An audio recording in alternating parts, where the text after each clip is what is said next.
288. In the spacious backseat of a limousine, Lee Jong-ryong channeled his mana into the forearm of Seok Jun, holding it with an iron grip. The previously limp body began to twitch, and soon strength returned to it.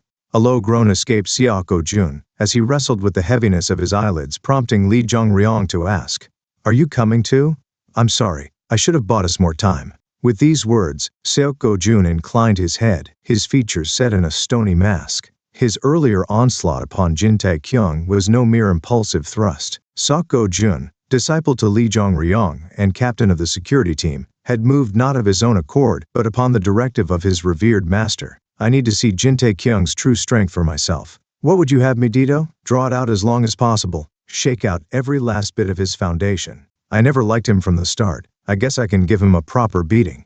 Regrettably, he shouldn't have voiced that last thought. Having swaggered so confidently only to crumble beneath a singular strike was a humiliation. Now that you've crossed hands with him, you must have felt it. Speak frankly about his abilities. Seok Jun didn't hesitate long before he spoke. He's strong. This was Jin Tae-kyung, who had dared to enter the Myeongdong Guild alone. Seok Jun knew well enough that he was no pushover. Yet to withstand a mana-fortified punch without faltering, without retreating a single step, Seok Jun had not expected such strength. "I hit him squarely in the jaw, but it was harder than steel. I've never seen anyone like him." He couldn't understand how someone could remain unscathed without wearing armor or employing defensive magic. However, the greater conundrum lay in the fact that Jin Tae-kyung's resilience was not his sole asset. Strength, speed. He was superior to me in every aspect. What if you had gone all out from the beginning? After a moment of contemplation, Seok Jun answered in a stiff voice. It would have been difficult. He recalled Jin Tae-kyung's lightning-fast hand movements. In an instant his arm was seized and his feet were planted deep into the ground. He had hastily raised his arm to protect his face, but the punch, laden with monstrous force, pierced through his guard and struck his face. I don't know the full story, but Jin Tae-kyung has a wealth of real combat experience. He's different from ordinary hunters who only deal with monsters. And, pardon? Isn't there something you haven't said yet? I recall telling you to speak without omitting anything. Under the incisive scrutiny of Lee Jong-ryong, Seok Jun was struck by a realization. He recognized that Lee Jong-ryong had arrived at a similar conclusion. "You already guessed, haven't you?" "Yes." That guess solidified into certainty today. "That means," Lee Jong-ryong's tone took on a somber timbre, "without a doubt, Jin Tae-kyung has mastered the mana cultivation technique."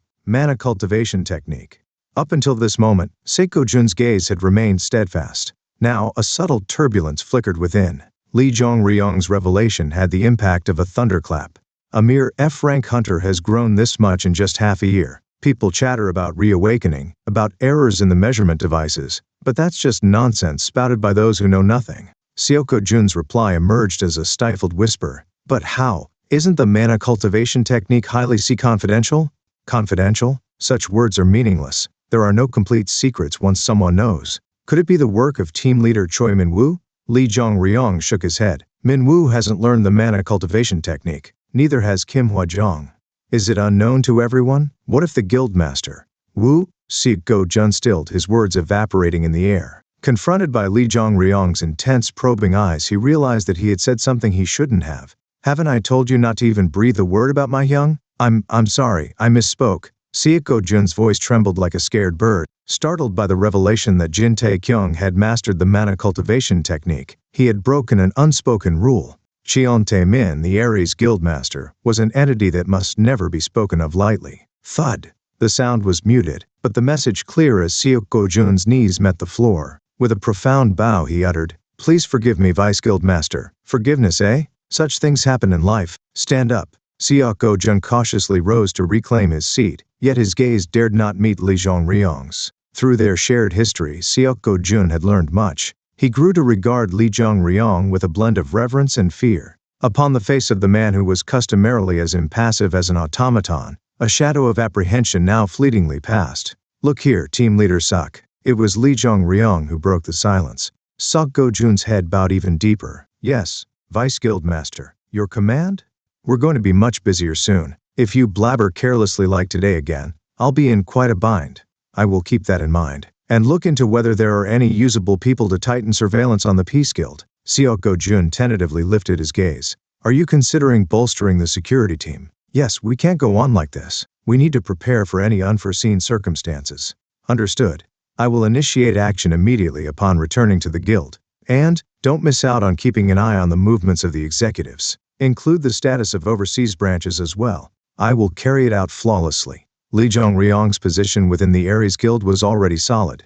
Yet not all were as devoted as Sok Go-jun. Amidst them simmered unrest, eyes of skepticism scrutinizing Li Zhongryong's every move.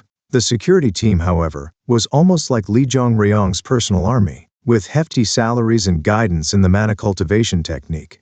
The security team pledged their unwavering loyalty to only one person, Li Zhongryong. Yes, it has been too peaceful for too long. Li Zhongryong turned his gaze outside the window. Beyond the impeccably clean glass, the expansive Han River came into view. 30 years had ebbed since the Han River was choked with the detritus of battle, its waters heavy with the fallen, both human and beast. Now it flowed serene and unsullied, its murky history seemingly expunged by the passage of time. Hyung, the world has changed a lot. Li Zhongryong's thoughts didn't escape his lips. Unwittingly, his gaze drifted into the recesses of yesteryears, a tapestry of burning metropolises, the dying cries of the fallen demonic legions that shook the pillars of heaven and earth. Amidst that infernal chaos, one figure stood out, a beacon of solitary resilience. Don't step beyond my shadow. Those words had ensnared the then 30-year-old Li Zhongryong, a man whose worldview was steeped in skepticism. He was ensnared by the man he would come to consider more than a brother, an embodiment of both awe and dread.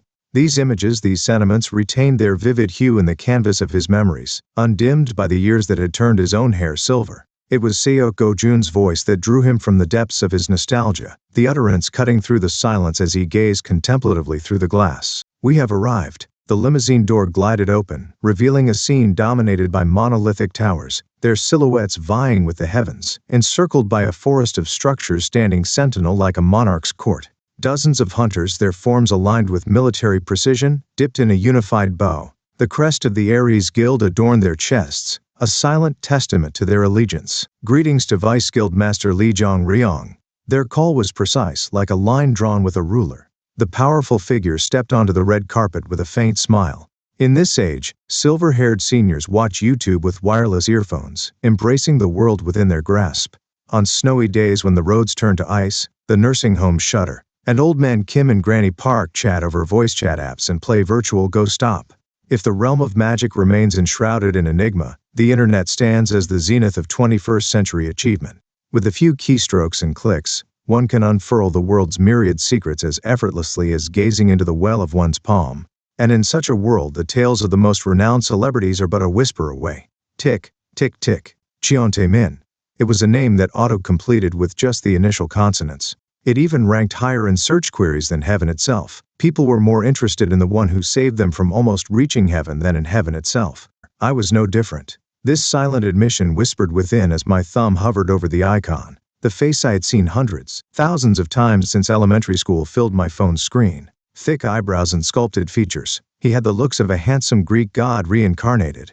And then, he really looks like him. Now that I see it, they're exactly alike. Wow, identical. The likeness was so pronounced that this must be why they say that you can't fake blood. It wasn't just me. Even the normally stoic Mr. Rough Guy and Song Song were gawking, their eyes flitting between the phone display and Mr. Choi. Ahem. It was Mr. Choi's uncomfortable cough that made me snap back to reality. No, not yet. Snap back to reality, my ass. What on earth is happening?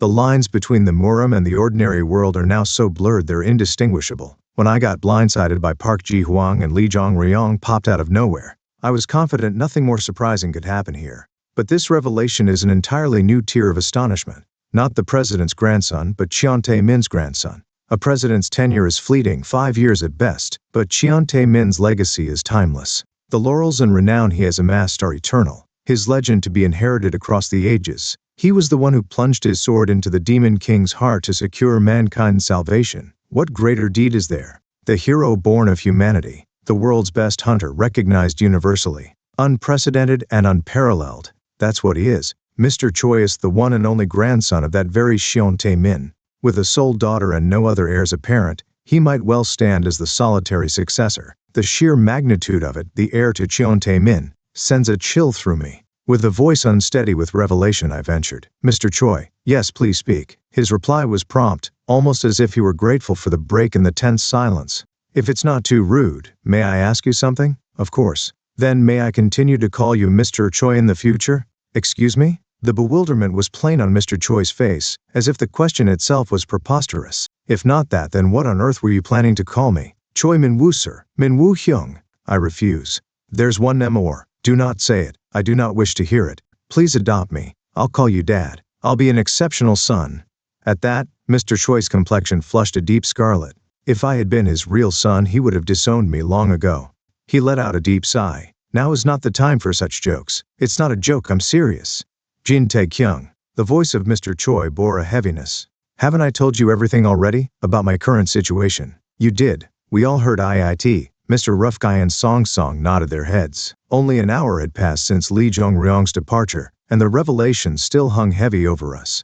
In the wake of that, Mr. Choi had divulged everything. He laid bare his true lineage, the sequence of events leading up to the present, and the necessity of such a charade. Lee Jong-ryong is a man of great ambition. He has always seen me as a thorn in his side, always keeping me under surveillance. He made me hop from one overseas branch to another to prevent me from stepping foot in the headquarters. Mr. Choi had said that he was surrounded by watchful eyes. He was given minor positions to keep him from achieving noticeable success, and even then, he had to change his location once a year. When he talked about the overseas branches, it sounded like they were as good as exile. Chan Tae-min, no, did the Aries Guildmaster just watch all this happen? As I said, my maternal grandfather is. Mr. Choi bit his lip tightly. He is a special person. Although it's a memory from my childhood, he is not someone with an ordinary way of thinking. Butler Kim, a silent sentinel thus far, contributed his observation. It was the same in the past and it's the same now. I have served the elder for a long time, but not once have I been able to grasp his intentions.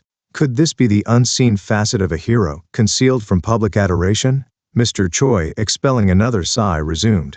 Even after I submitted my resignation and left Aries Guild, they must have been constantly watching me. Later, when I founded Peace Guild, it wasn't even easy to recruit an ordinary mid-level hunter. While listening to the story, I learned for the first time that Mr. Rough Guy and I were not the first members of Peace Guild. Prior to us, several high-level hunters had been affiliated with the guild. Yet they departed one after another, lured away by lucrative contract offers. Instances of hunters vanishing on the cusp of signing their agreements were not uncommon.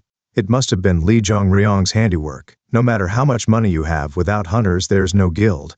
Cornered by the relentless Aries Guild, Mr. Choi found himself scouring the hunter's office for new recruits. That's how Mr. Rough Guy and I blipped onto his radar. This time, however, there was an absence of interference. A couple of low-level hunters weren't a big deal. That was the oversight on the part of Aries Guild. Little did they know, an F-rank hunter, previously deemed only suitable for menial labor, would stir the waters like this. This incident is no different. When I heard that Tae-kyung met Lee Jong-ryong, I thought it happened because of me. So? What? I found myself scratching my head. So what are you trying to say, team leader? You haven't made it clear yet. The power difference between us and Aries Guild is too great to be hostile. That's stating the obvious. Similar incidents will continue to happen in the future. Be more specific. Mr. Choi gritted his teeth. I'm offering to dissolve your contract. If you sever ties with Peace Guild, Aries Guild will not bother you anymore. His tone grew fervent. Mr. Choi shut his eyes, his hand balled into a fist. I observed him in silence, allowing the gravity of his words to settle before voicing my thoughts. What if I don't want to? Excuse me? I said I don't want to. You're implying that we're mere ants at the foot of a dinosaur. We're weak, so let's back off before we get hurt more. That's what you mean, right?